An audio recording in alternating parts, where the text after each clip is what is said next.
Now, with that said, I would like to start the event and invite our first speaker, Sam from RedHat. So Sam, please take over. Thank you.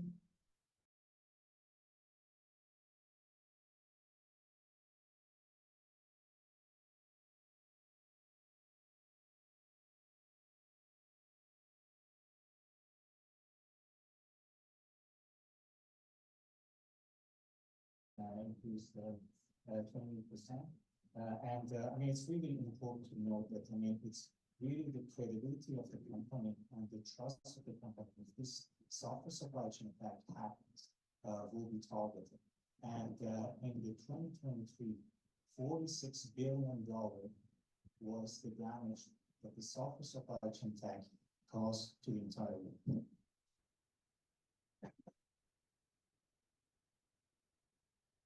So based on those attacks, 2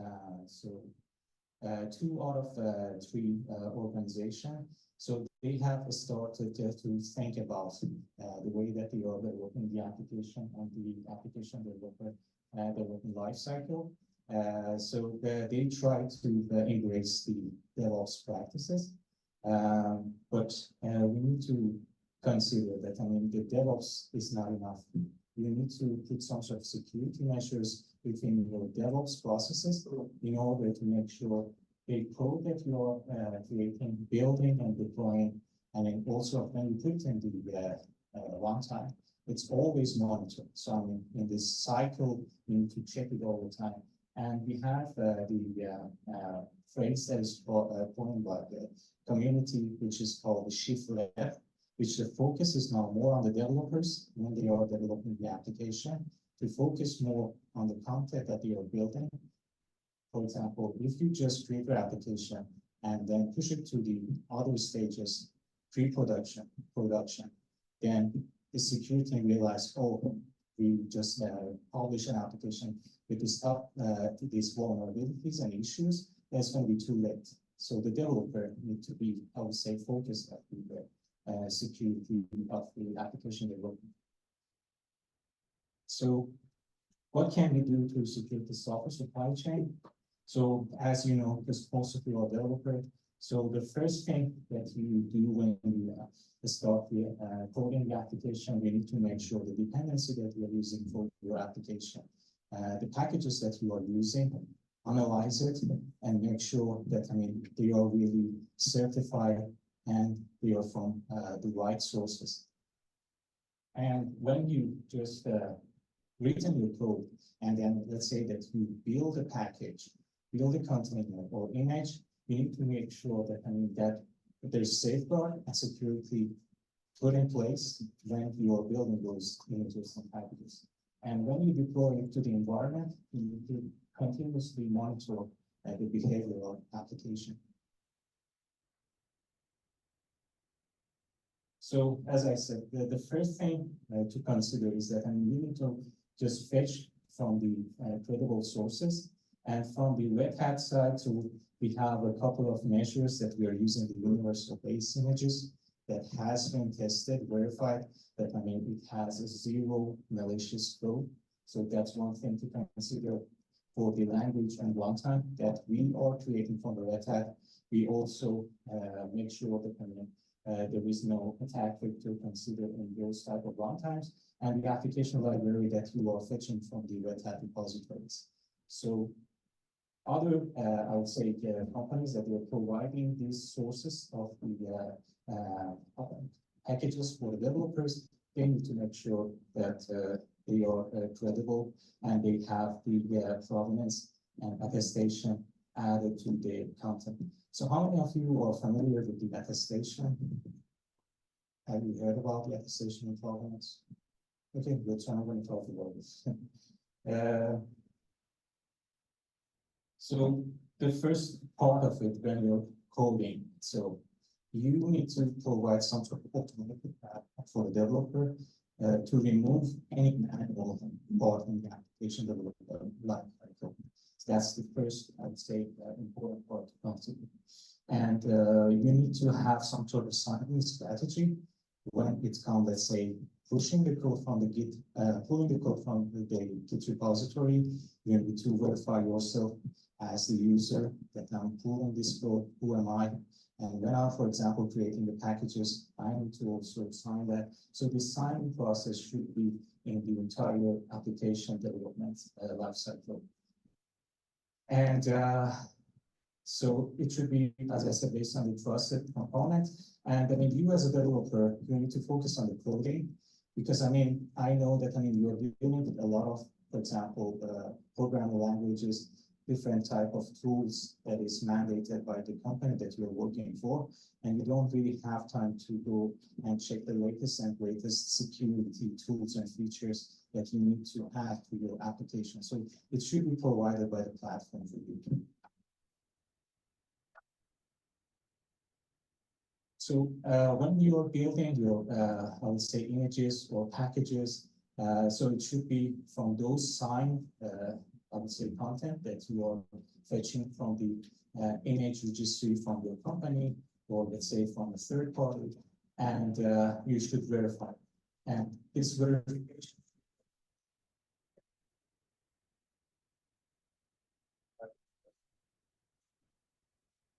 Hello. So yeah, so those images that you are fetching from any third party should be signed and verified that you just fetch it from the credible sources. And this signing should be automatic. And as I said, there's no manual process involved, because the manual is error prone and could cause you some issues. So it should be automated as much as possible. And the SBOM, which is the software bill of material. So if you think of the, let's say when you go and buy food, so there is a label behind which describe the ingredients. For example, it has how much calorie, or how much fat, or how much sugar. So you as a consumer should know what you are eating. The same goes for the software. So you need to provide the software bill of material, not for you as a developer, but for your consumer who consumes your application, knows what is the component of the application you're building. And so we have the SLSA, which the abbreviation of the software level for the the security lifecycle of the software artifact, which it has several levels, and it's the specification of that, how you are, for example, creating the your images. So it just let's say you describe that I use the pip install request. So what of your application development, how you build the images, all of this information should be added at the provenance or attestation to your builds. If you have any question, please just raise your hand. If you'd like to be interactive session and you get some sort of also, I would say, information when you're leaving this. Sure. Yeah, so I would say the provenance is authenticable attestation. And what was the attestation which I mentioned is that it described the flow of the building of the packages, what command has been used. Or for example, if you use the Docker build for which images, so this flow has been defined in the attestation. And if it is verifiable and authenticable, so then it becomes provenance.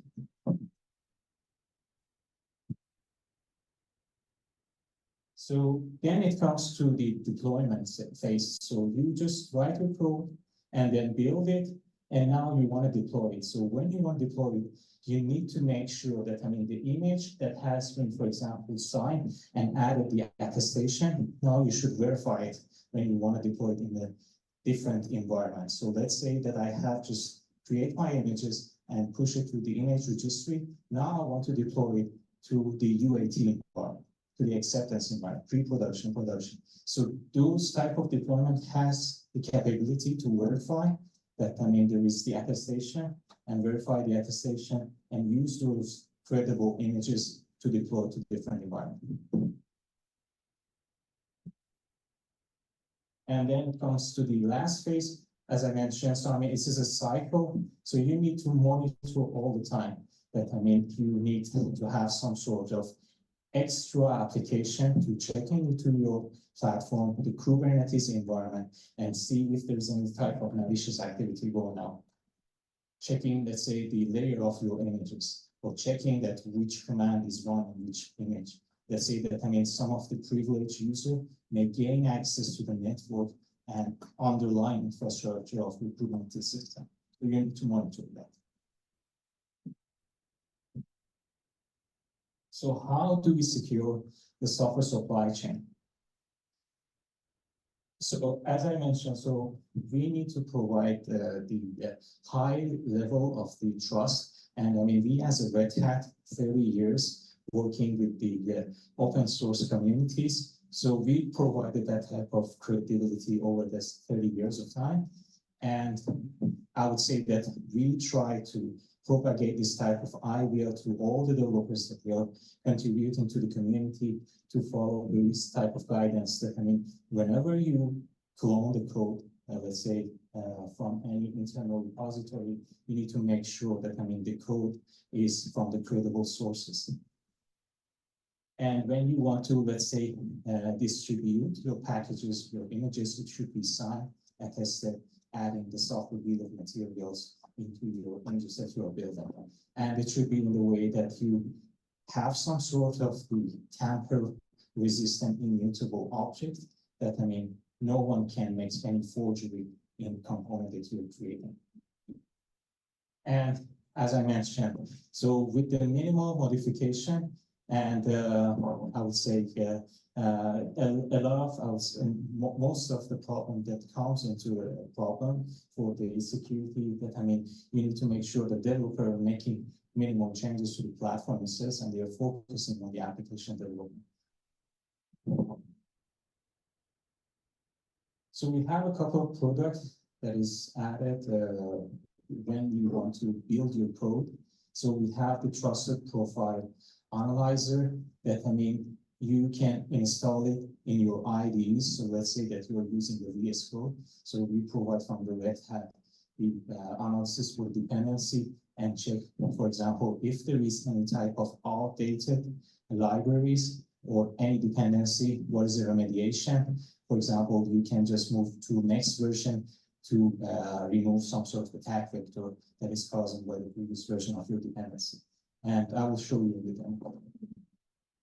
And when it comes to the signing, the artifact, the important fact is that, I mean, it should be keyless because it's make the process of the signing of the artifact automated and less error prone. And we are using the keyless signing mechanism for our artifact signing. And when you, for example, get the code from Git, so you need to have some sort of the signature as the user that you are contributing to the code of the company, and we are using the Git sign. So if you are familiar with the I'm not sure how many of you are familiar with the Sigastore project. Have you heard of the Sigastore project? So the Sigastore project was initiated by the OpenSSF community, which their focus is to add some sort of a specification, tooling, I mean, like the DevOps best practices when it comes to making this software lifecycle secure. And they have a couple of products. One of them is the Git sign. One of them is the cosign, which, for example, on the top, when you sign the artifact, so the cosign is, for example, signing your artifact or adding attestation to your product. So those components are part of the that orchestration project. So, and whenever you, as I said, create this tamper-proof ledger added to the artifact, it should be tied to your identity. And in the Red Hat, so we are using the SSO, which is based on the key fob. So all of these things should be tied together in order to follow the SLSA or SALSA problems, right?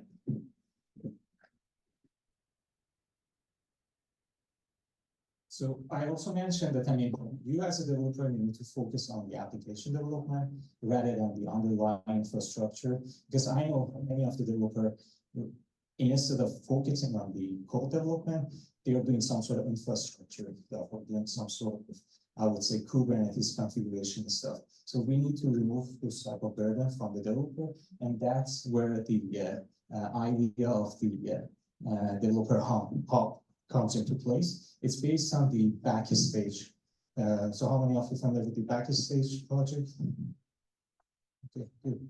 Yeah, so I mean, the developer hub, if you want to see which upstream project you're using, is the backstage, and you can go to backstage.io and see the code for also.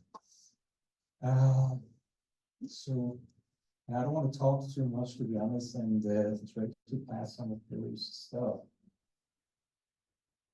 So, as I said, you need to create the software bill of material, and we are using the Siphon Deals plugin. So, I mean, it has, I would say, a plugin for Maven, Gradle builds, and other stuff, I'm sure, for the .NET. We also have that. So, you need to use those SPAN in order to verify the content of the software packages that you are creating. And for the artifact sign, as I said, so we are using the keyless verification against the ledger. And the idea of the integrity in the pipeline. So how many you heard of the Tecton pipelines or work with the Tecton? Okay, good. So I mean, if you don't know what Tecton is the upstream project. So when it comes to the continuous integration, so you want to develop your code. So the CI part powers by the Tecton. So in the RedHat, we are using the Tecton for our CI tool.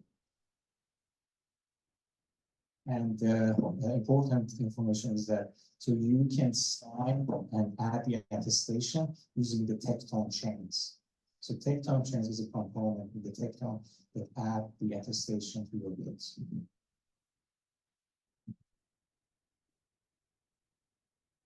So yeah, and we have the RedHat Query, which is the image registry that it can just do analysis on the image that you are making, go through the layers of your image, and provide a feedback if there is a type of security or any vulnerability added to your image and inform you. Or maybe, I mean, it can just delete the image because I mean, it shouldn't be allowed in companies if there's some sort of malicious content exists in the image. And we have the advanced cluster security. So as I said, in the runtime, you need to have a tool in order to go through your platform, go through your images, check the layers of your image, and see which, for example, libraries. I'm sure that I mean most of you heard about the Log4j security, and I mean the advanced cluster security, which is based on the StackRox upstream project, provide this type of visibility for your Kubernetes object if there's any security issues exist. I'm going to show all of this part to you in a bit.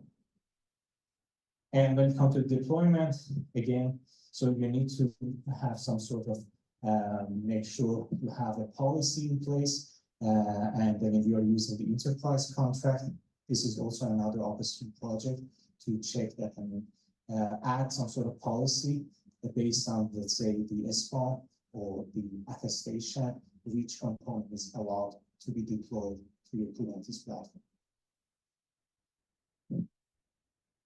Yeah, and the monitor, which I also talked about.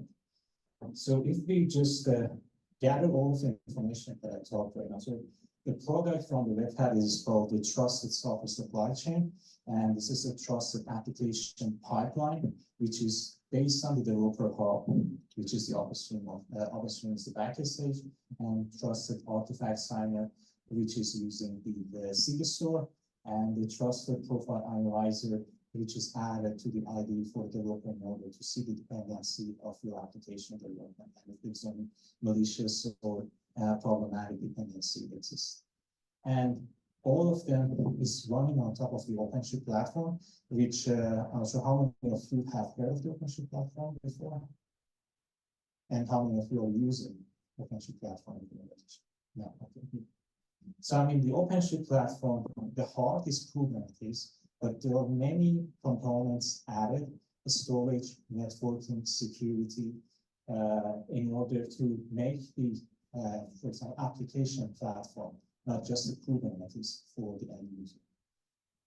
And we have also this product that I mentioned, the advanced cluster security, which do the security checking for your Kubernetes runtime, and create all of this product, which is called OpenShift Platform Plus. So if you want to use this product, you need to buy the subscription from RedHat, which is a trusted application partner pipeline, and also OpenShift Platform Plus to have the full secure supply chain and also the DevSecOps best practices, which I'm going to show you in a couple of minutes how we implemented it. I'm not sure how much time do I have. Let's see. We have 15 minutes? Yes. Okay. Yeah, sure. This is No problem. I see a conspicuous lack of the emphasis on the bare mention of test automation. We have a different perspective. This is a very comprehensive problem. Yeah. Test automation is easy to dismiss at the beginning, but after 3 years or several years, it's of engineering. Yeah, but I mean, for example, are you talking about this product like the Sonar Cube, like that, or no? Unit test, we get some test. Regression test, okay. So I mean, this is not about testing. It is about, I would say, the dependency of the packages that you are using to create the end software product. So I mean, it's not just for testing. So it's just to make sure that the product that you're creating as the end software, and it has some sort of security in place to reduce the vector attack on your organization that you're building the software for. Any other questions? Okay.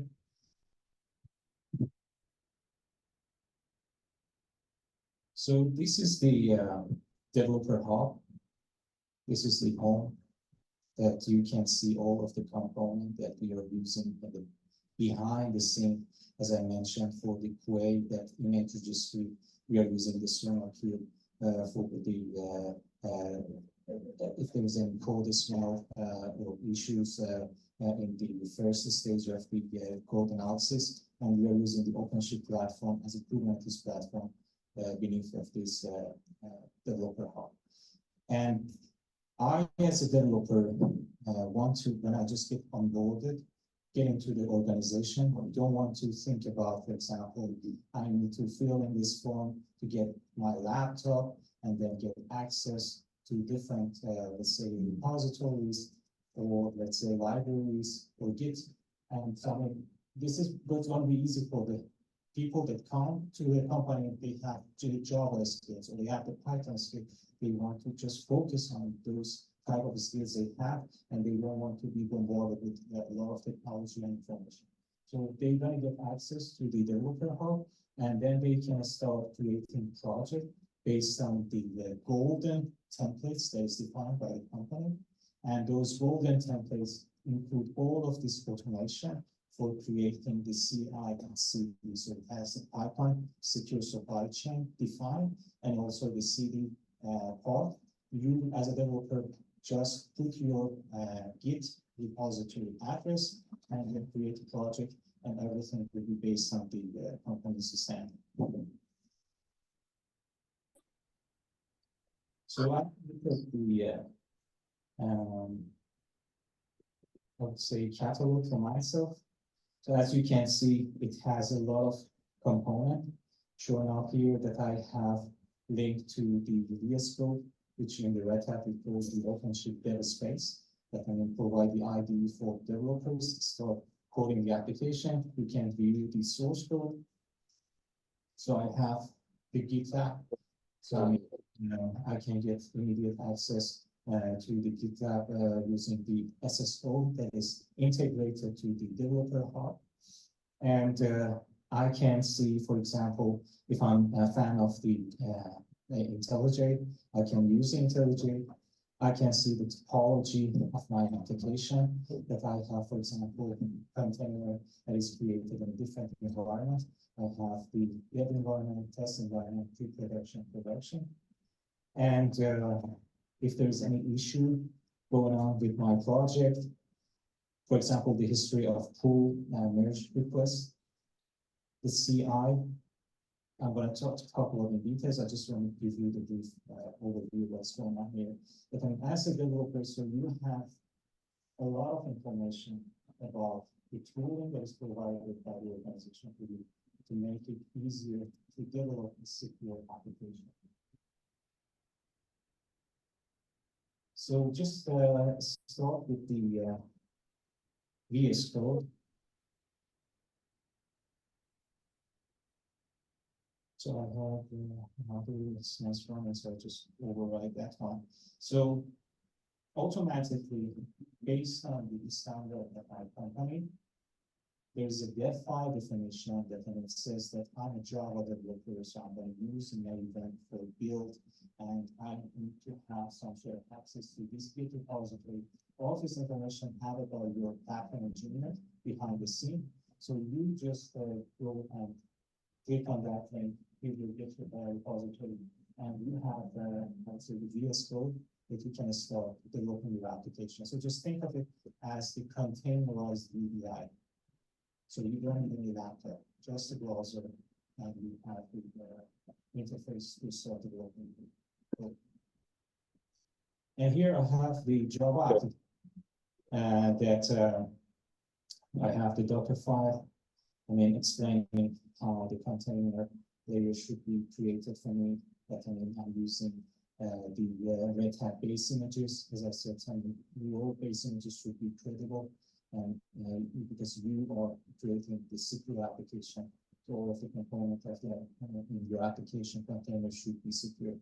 And then all the other, let's say, I want to add the deployment, or I want to, for example, add the libraries, what port should be exposed, all of this stuff like that. But I want to look at the source code of my application, main resources, and I can have the index.html.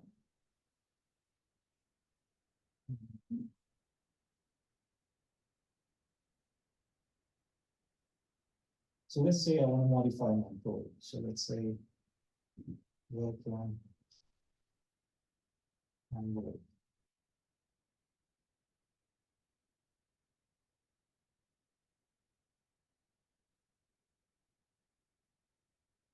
So I made a change to my code. So I'm just simple. So I just want to show you the entire process from the code changes, and then I just commit my changes to the Git repository.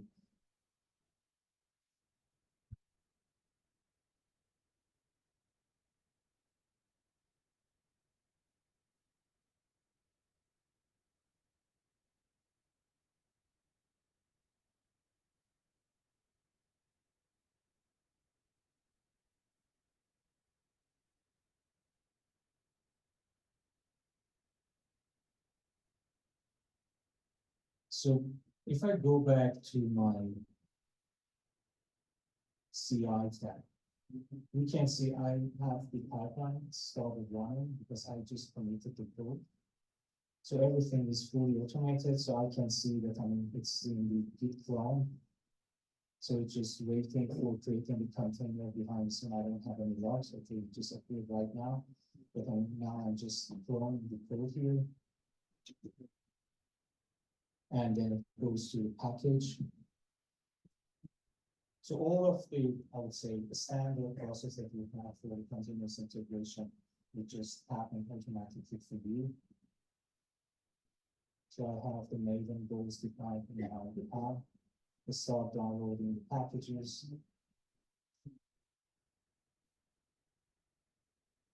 And then it just starts scanning the code for me.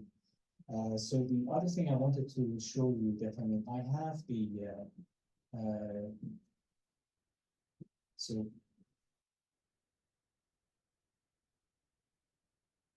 So I have the RedHat dependency analyzer. So if I install that dependency, I can see the dependency of my first type of malicious dependency that could cause any harm later on when I create a package. So it just gives me the brief overview of the security issues based on the CVE critical level. So let's go to my home, etc. So you see this icon here. So if I just click on that one, it just create the analysis for my code, that I mean what dependencies have issues and any security problem that I as a developer need to remediate. For example, using the next version of the packages that has the less problem.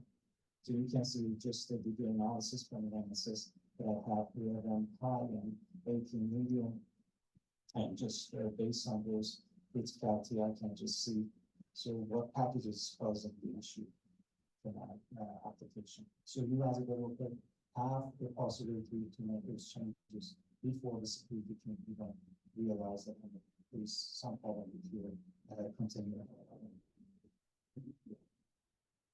Any questions before? Sure. You didn't mention anything about the security of the VS Code, like the problem itself, right? So right now, we don't have any machine. Yeah.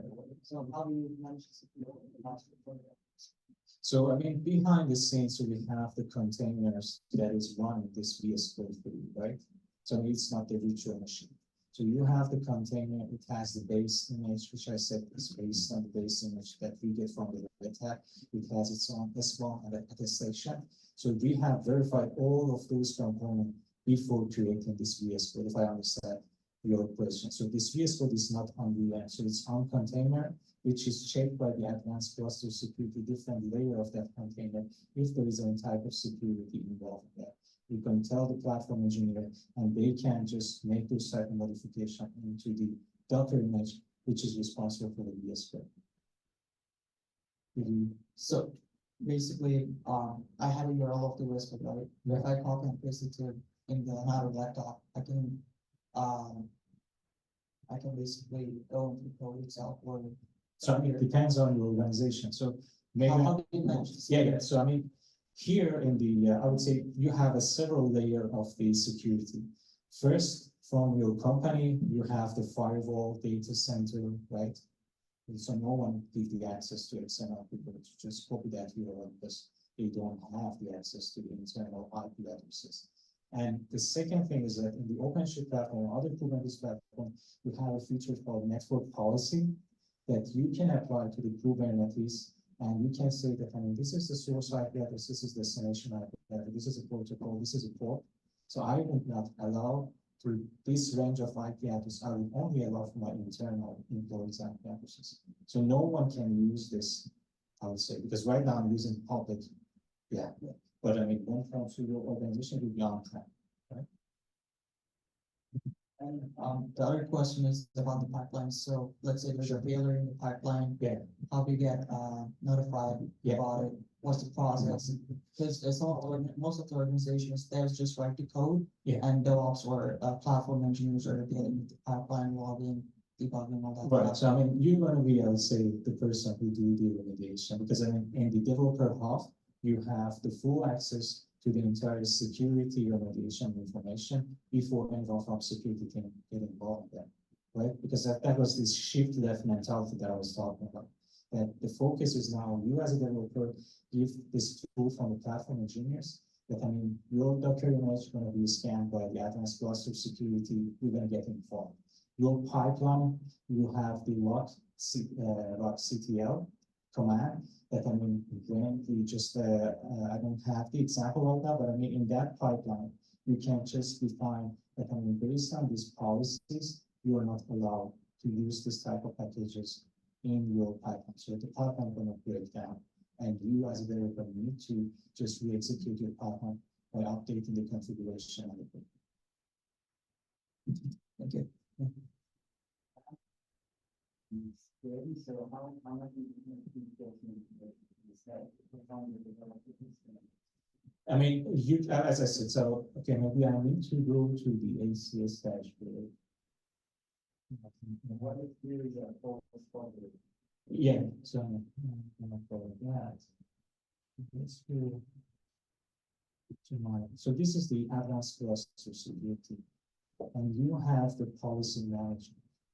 That here you can define as a platform engineer, because I'm not going to give this to the developers. The platform engineer or the infrastructure people define this type of security CIS or define this policy. So let's say that if there's any no signature in the build, it's going to crash. It's going to stop you. So I mean, the flexibility is within the ACS. Did I answer your question correctly? So you have a lot of flexibility. So you can, for example, get a lot of noise at the beginning as a platform engineer, but you can reduce the noise by, let's say that, I mean, this is a lot of type of behavior we can do from that. I think you had a question, Mr. Ray? Yeah, sure. So the thing that we just have seen, is it coming from the software companies or is it coming from the companies? I mean, both of that. So I mean, first you have the SBOM, the software bill of material. So I mean, the I would say ACS check the also SBOM and also the image layers. So I mean, you have the two layers. What are the sources or what are the tools that they will for the completion? The psychology, right? Yeah. So what happens to the like what are the sources and you don't want to complain by yourself? Yeah. Which tool Yeah, so I mean, behind the scene, the ACS is using Snake. Are you familiar with Snake? So it's just fetch the data from that database. Check the images. If there's some sort of malicious image, it's going to be fine. Yeah, you can just define the auto remediation for that. But I would say that, I mean, as a best practice, I mean, developer need to do those changes to be aware of what is the issue with the code that they are doing, right? Because I mean, it's auto remediate. So you as a developer create a lot of malicious activities, and yet the idea of the shift that doesn't make any sense, right? But I mean, you can automate this. So let's go back to my pipeline. So you can see my pipeline has been finished. So you can go to each stage of the pipeline and check the logs that, I mean, I did the ACS deployment check. If based on the policy that has been defined behind the scene by a platform engineer, and if I have any criticality here is 0, so that's why I'm allowed to continue with the pipeline. Otherwise, the pipeline would crash if there's one critical issue in my images. And so this was a CI part. For the CD part, continuous delivery, so we're using the Argo CD. How much of you have been working with the Argo CD? So I mean, Flux, have you worked with the Flux also? No. So I mean, these are the tools that is popular right now. And from, I would say, the RedHat is choosing the best of the breed from the CNCF project. So the Argo CD, we have all the OpenShift blocks that we are like adding feature, contributing to the data stream, any security issues, so we can fix it and then report back to the community. So the CD part, I don't have time to create that, but I have created already this CD pipeline here that you can see that first I do the verification. So based on this attestation and the spawn that has been added during the CI part, building of the image, in the verification, I check if those sources are valid and they are trusted, and then I deploy to my other environment. So if I just go into the topology again, so you can see that I have deployed to the pre-production. So this was done by the CD part. Just check the attestation of my image. It verified that based on the SALSA documentation and specification, it's not, I would say, violated policy of my company. And then it just deployed that to the pre-production.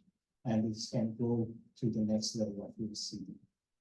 And I can just show you as a last part the Argo CD dashboard.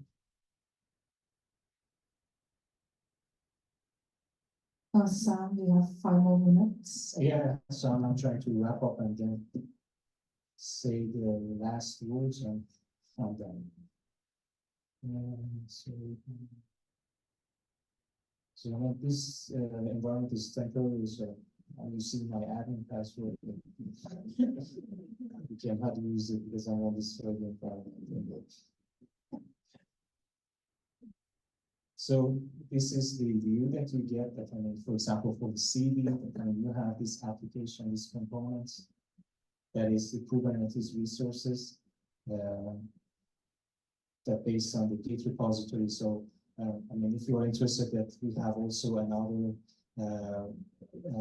demonstration for the GitOps that I'm also talking, that I mean, we can also talk about that. I mean, so just give you the views and what's going on here, that we're using the Argo CD, so it's using the Kubernetes object in order to deploy and have the reconciliation with checking that those resources based on the description is deployed to the Kubernetes platform.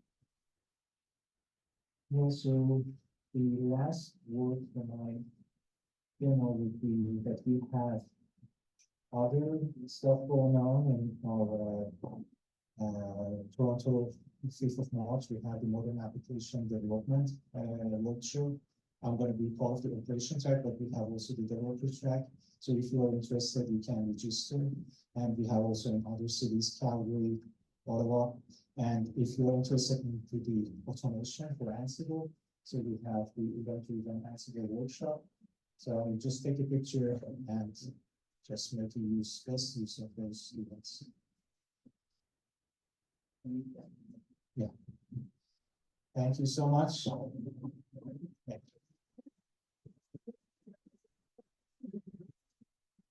Thank you, Sam, for the insightful presentation highlighting security and delivery of software development and development lifecycle. Before proceeding to the next topic, I would like you all to help us maintain this space clean, so please cooperate with us. Next, I would like to invite Poojan for this topic.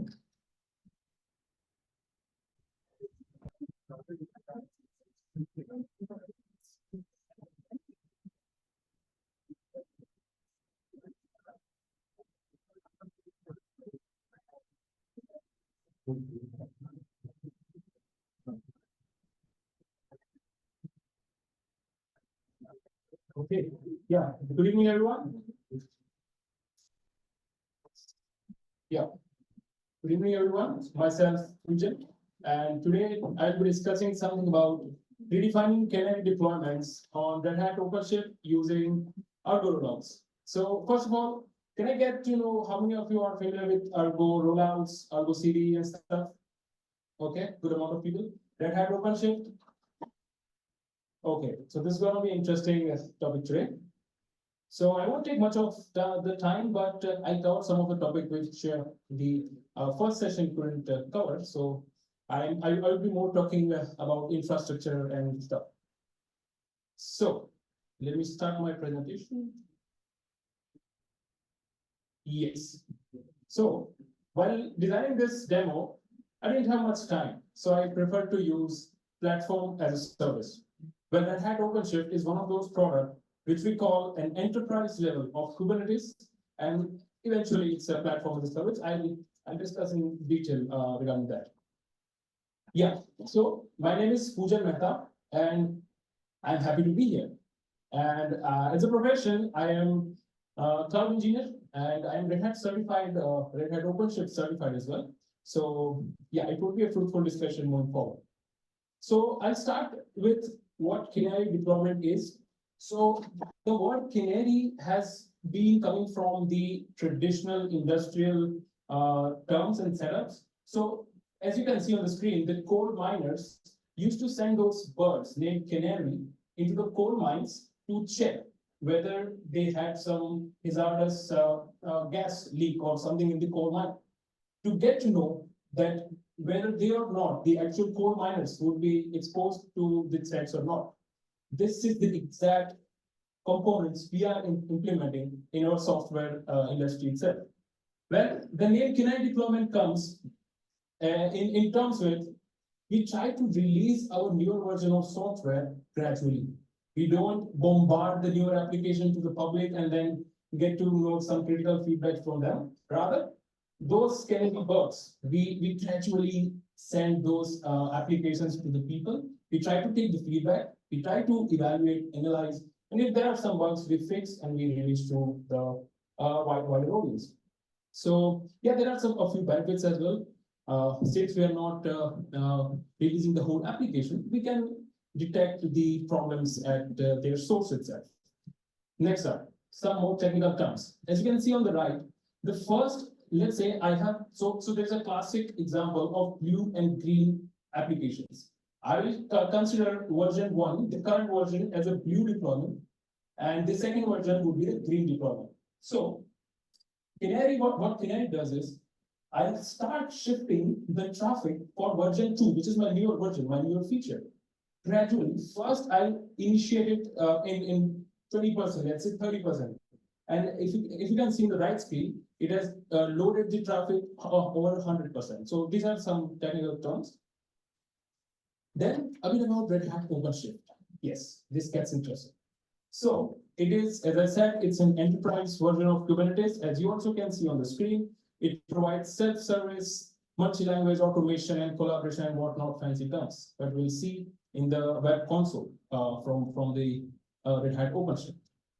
Yeah, another architecture. So basically, as I mentioned, that the baseline is Kubernetes. On top of it, RedHat adds some more layers, which makes it enterprise level of Kubernetes, like monitoring. So in bare metal or self-managed Kubernetes environment, you don't get these features. So RedHat gives so that the overall experience gets better. On top of it, there are some operators, service meshes, seamless integration, plugins and stuff. And on top of it, there is multi-cluster management so that we can manage the compliance and stuff. So these are the things make RedHat OpenShift an enterprise product. And it can be run on physical, virtual, public, private, and all the cloud managed services. So recently also, all the cloud services started releasing their version of RedHat OpenShift. So AWS also has ROSA, that some of you might have heard. Next up, I asked ChatGPT, what is GitOps and Argo Rollouts in simple terms? So it said, GitOps is a way of managing and automating the software in a configuration level, right? I don't want to manually make those changes. I want to enable collaboration from my developers, and eventually I want to move out from manual stuff. So GitOps, Argo Rollouts, all of those correlates. Argo Rollouts is especially a product or a fork, we say, from Argo CD project, which focuses mainly on how we define the deployment strategies like blue, green, canary, and there are some other strategies as well. So next up, yes, I will explain what CI/CD flow I will be discussing with. So Argo Rollout would take care of my CI stuff and my I'm sorry. So there would be a CI pipeline. So I'll be using Tecton pipeline as Sam also mentioned. And for my CD stuff, Argo CD or Argo Rollouts would run, and all the workloads of mine would be running on RedHat OpenShift. So yeah, first start with the photo. Yes, my entire architecture is on environment. Yes, we do code and we do define our whole infra as a code language. So there would be two repos, as I said. One would be CI repo, one would be a CD repo, and there would be two plugins as well from RedHat. One would be a RedHat GitOps plugin, and what would be RedHat Pipelines plugin. Both of the plugins work correlatively, and here is my RedHat OpenShift cluster. So as soon as I make some changes in my CI repo, my developers make some changes and release whatever application they are releasing, it goes to the pipeline plugin, then it triggers and it raises the pull request to the CD repo, where my YAML files of my Kubernetes infrastructure, like replica sets or daemon sets or deployments, secrets, services, all of the resources are defined in YAML files. And then it uses the GitOps plugin, and it uses the pull and push mechanism. So it pulls and pushes all the recent changes with the context of Kubernetes, and then it deploys. Okay, too much of theory, I think. So let's go to demo. I hope it works. So this is the Red Hat platform. I do have the Red Hat. So this is basically an enterprise or trial version. So Red Hat gives 60-day trial period. I repeat, 60-day trial period. If someone wants to try or test or evaluate their own workloads, I've been using the same. You also can use, or you can use the OKD or the open source project. But I wanted some more features and plugins which are not available for the free version. That's why I opted for this one. So this is the dashboard from Red Hat. This is the cluster I've already created. And this is the AWS EC2 instance from where I have connected with the OpenShift cluster. This is the OpenShift UI. So one of another benefits of OpenShift is it gives a dedicated UI where I can manage all the stuff at one place. So I'll use identity provider named stpasswd. I again repeat stpasswd, and I'll log it. You can look at my password as well.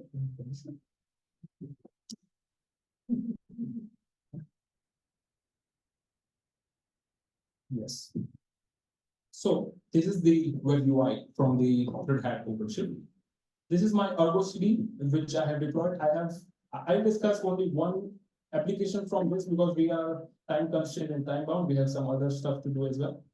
And I do have Argo rollouts and everything installed. So I just go with the operators from the Red Hat OpenShift web UI. As I mentioned, you'll be using two plugins. So these are those two plugins, and they give extra features and capabilities which Red Hat OpenShift as a plain or a vanilla flavor can't give, right? So I will now go to pipeline because first I'm interested into my CI stuff, right? So I have a classic example of blue and green deployments. This is the dashboard where that application is being hosted. The blue tiles you are seeing is nothing but a void or fake kind of HTTP traffic just to test the things on live. So I've been using the application called Apache Siege, which tries to send fake or null packets to those endpoints. So currently it is blue, this version 1. Now what I'll do is I try to trigger my pipeline, I'll make some changes, and then it will initiate the green version, the second version, if you remember the diagram.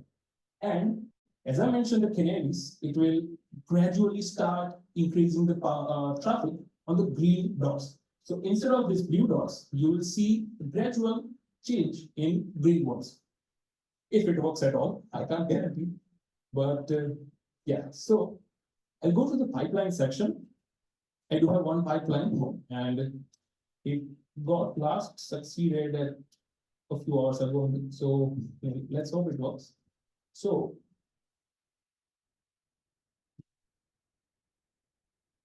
yeah, basically you can trigger your whole pipelines from here. In traditional environments, you get different dashboards where you mention CI stuff, and then you have different dashboards where you mention CD stuff. Here you get it in single dashboard using those plugins. So I just start running this, and instead of blue, I'll write green.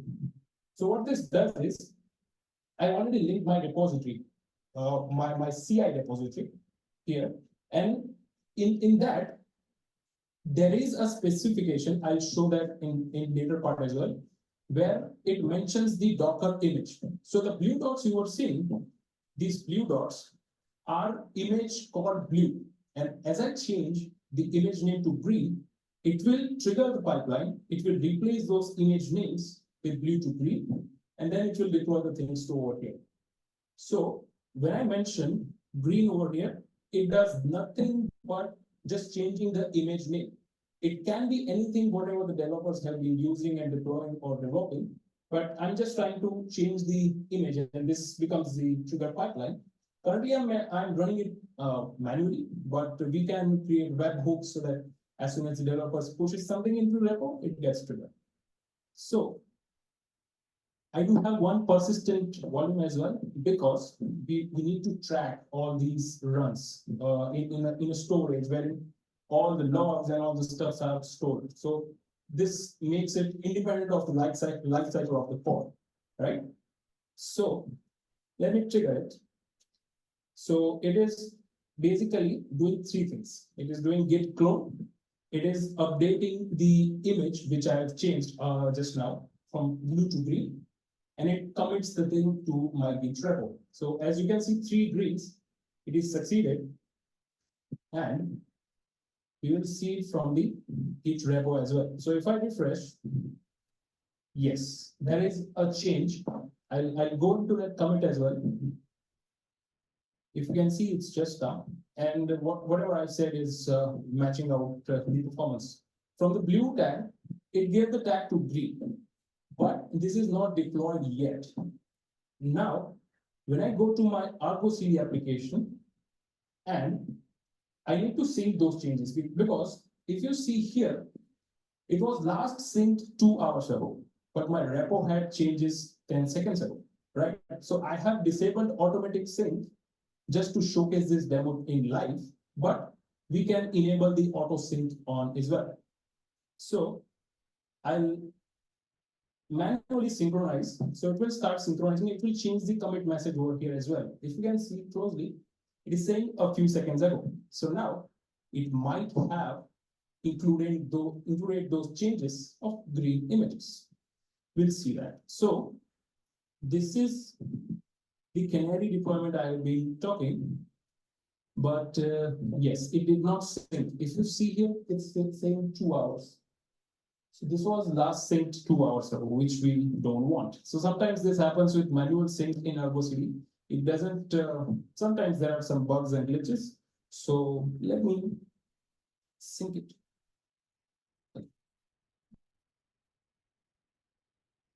Yes. So now if I see on this dashboard, the green thing starts popping up. So just I'll finish it, and then I'll hand over the questions. So again, these changes are not direct. Still there are blue dots and there are green dots as well, because we are focusing on Canary deployment. Now, how can I make sure that I have Canary deployment, or is it is oops. This was not promotional.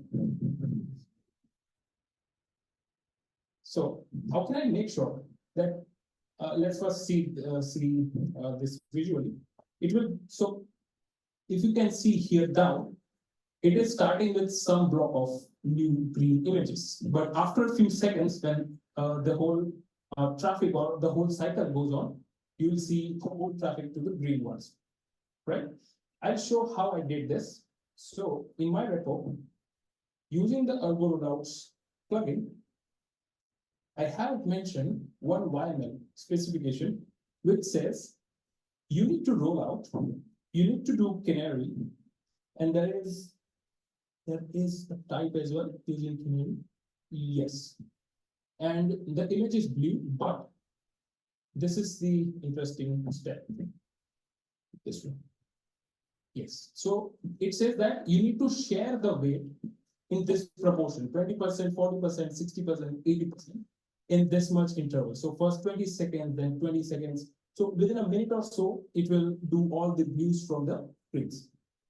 So the blue ones are gone, I think. So we can still wait for a couple of seconds. But yes, so this was the demo from my end. I can show you if you want to see the Git, how I designed this using customizer and stuff, but we are a little running out of time. So yeah, you can hit some questions if you want. So that's something.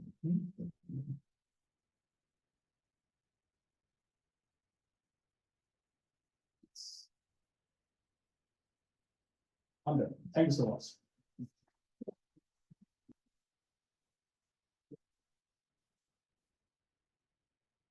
Okay, I think we do have some questions from there. So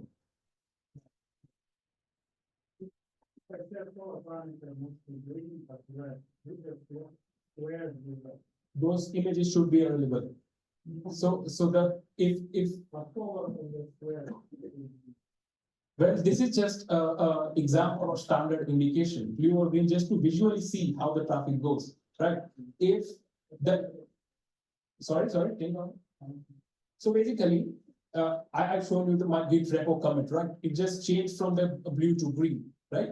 So if in my this is some open Docker Hub kind of image, but in my environment, I will have my own private repo, right? So if I don't have the image present in my repo, how the adversary will sync it? So you link your private repos, you design the pipelines in such a way that whenever I'm mentioning green, you'll mention your own things like Android application dot version dot 6 something. So it will reflect and it will first find those container images. There. Anything else? Yes, sure. So it is qa.io. So these are basically hidden charts, and I think this is the image. Argo /rollouts demo. So this is official image from Argo CD repo. So I did not spend much time on designing those images. Rather, I spent more focus on what I could do with the. Of course. And I just explained this to one of my seniors last week, and they were impressed. So we are planning to implement this as well, but more focus was on how we do it on a demo than designing, because those are developer stuff. It's not my stuff. And a little summary, if you want to see. Yes, there are routes and services created. So basically, these all public endpoints are created through OpenShift routes, which we whatever applications we want to expose to the public world, we create it under the OpenShift routes. And I've used very simple examples, so there will be very less persistent. So this is the storage where I'm storing all my pipeline data, and this is being stored in my AWS account as an EBS storage, right? And I can show up some composition from this cluster. Switch to virtual.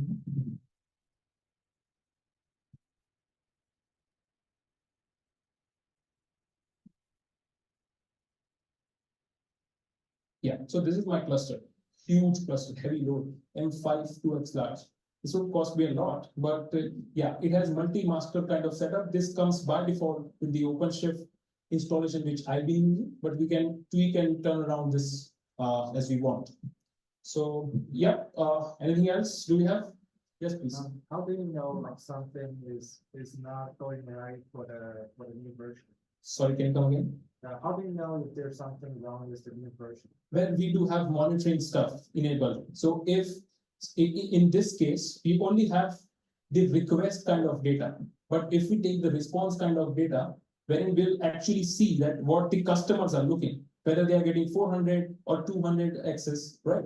So we'll build our own monitoring dashboards, and I think we can visually see as well here. Yeah, in the observe, yeah, this is one of the benefits from RedHat OpenShift.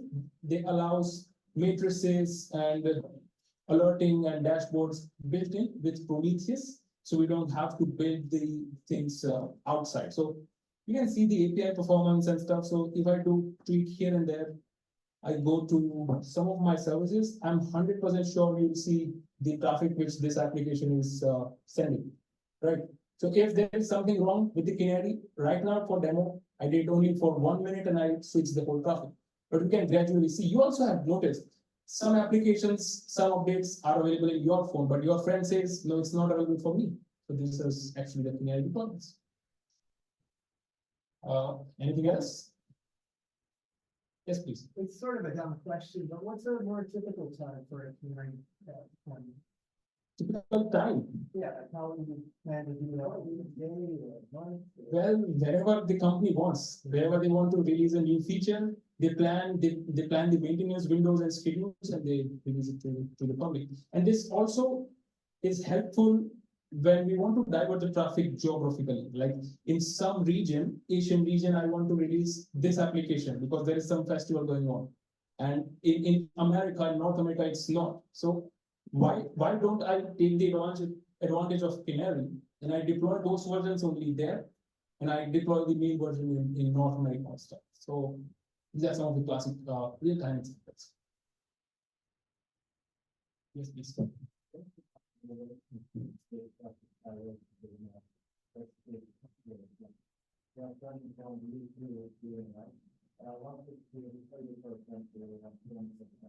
Yes, so that's called weighted traffic.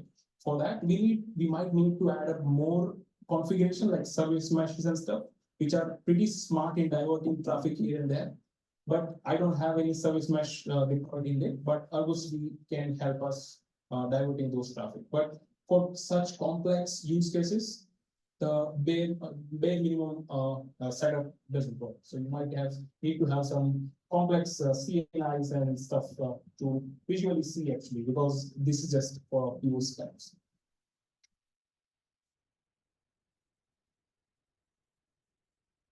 Okay, I think we are pretty much it. Thanks a lot for hearing, and thanks a lot for the questions. Thank you, Poojan, for the engaging presentation on Argo CV and rollouts. Now, let's move to the fun part of the day. So we have a quiz and one thing, just use your laptop for the quiz. So we have a quiz and great giveaways from Core Cloud and Packet. So just give us time to open the link. This one.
So let's start the quiz. So everyone, please scan this QR code and just let me know if everybody is in, and then we can start the quiz.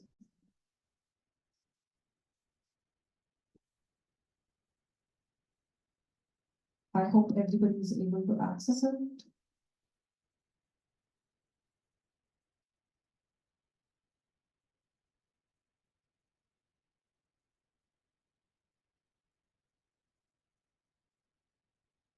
Looks like a yes. If somebody is not able to access, just let us know.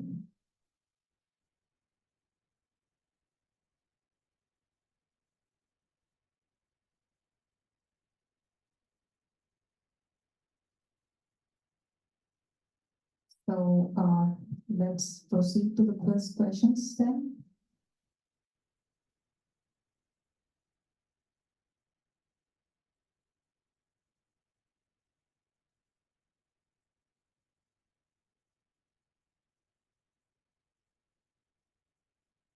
So each question is of 25 seconds and it has 4 options.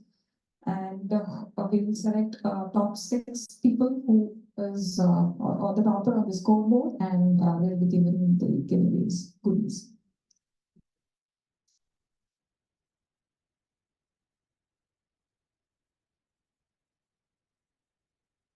Okay, just proceeding. I hope everybody is in. No, not yet.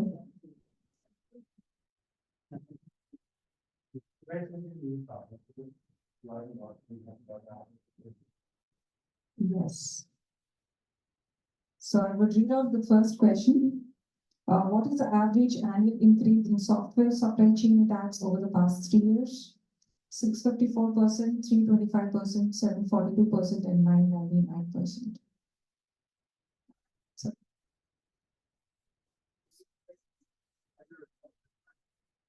You have to answer within 25 seconds. It has a timer. Each question has a timer. Okay. Can you just try to join again, exit and then try to join again? I think you should be able to access from the next question. So just.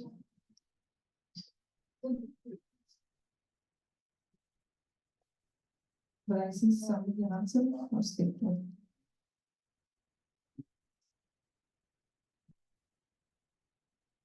Shall I start for the second question? Yes, looks like yes. So let's go to the next question. Yeah. So next question is, what does SBO stands for? Standard Bill of Machine, Software Bill of Materials, Secure Bill of Manufacturers, some box of magnets.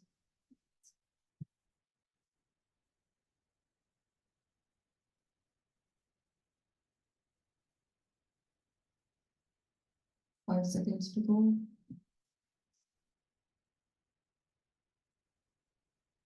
Yeah. Great. Let me move on to the next question.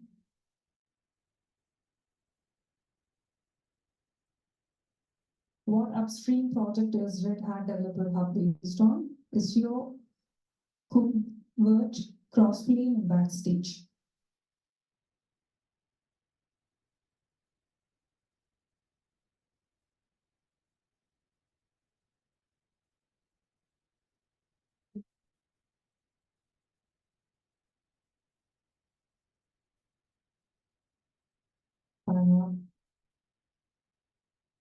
Next question.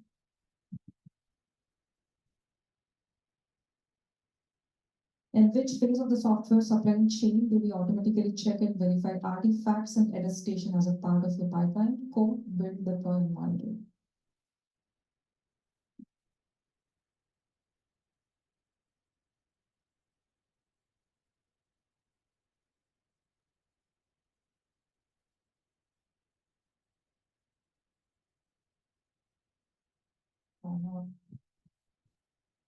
Okay.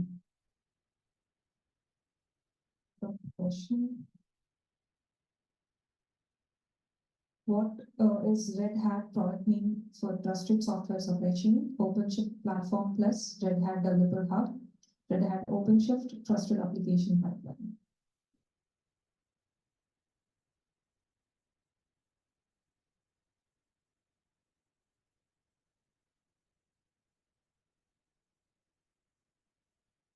And the time is up.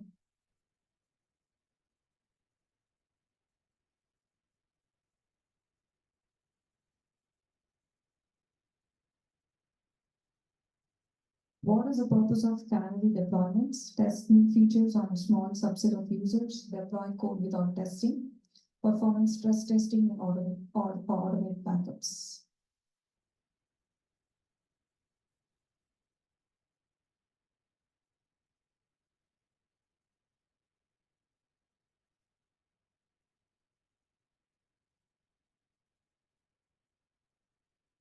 Looks like majority of got it correct.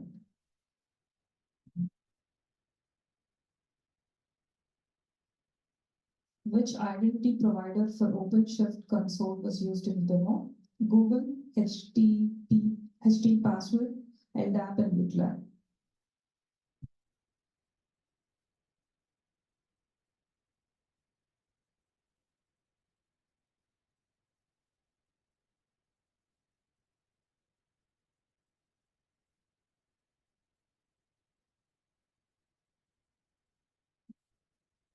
That's my eighth question.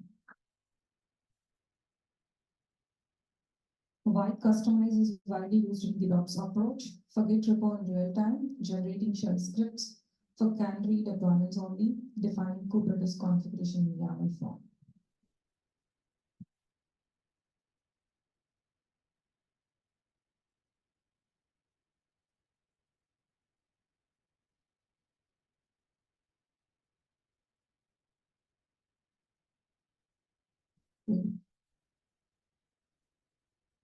Let's move to the line. More to go. What is a free tier subscription limit for Red Hat developer account? 60 days, 59 days, 365 days, or 30 days?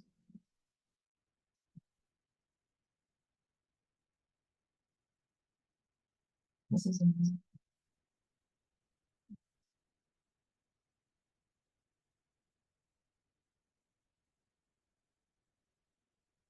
The time is up. And the last question.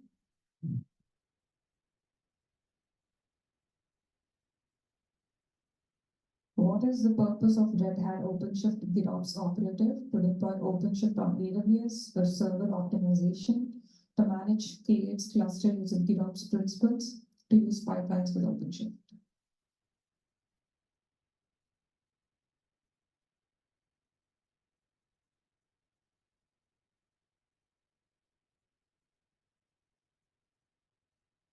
And the time is up, and we have the leaderboard. So we will pick the top 6 for the giveaways. So I would like to invite Fanzan, Anton, Azent, Ladi, I'm not sure if I'm pronouncing it correctly, but sorry, Alcline and Serhan. Please come over here, so we'll hand it over.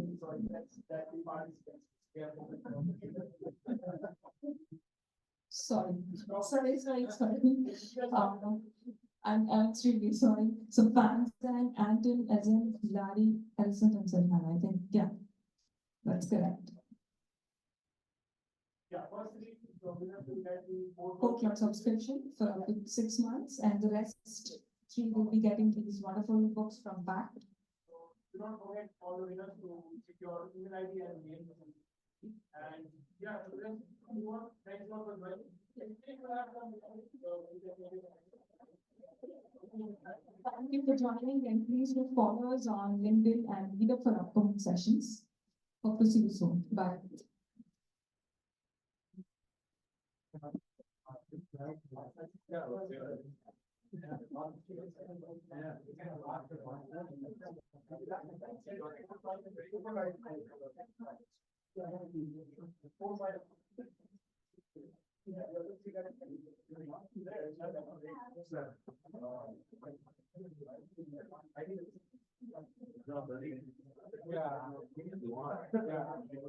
I don't know.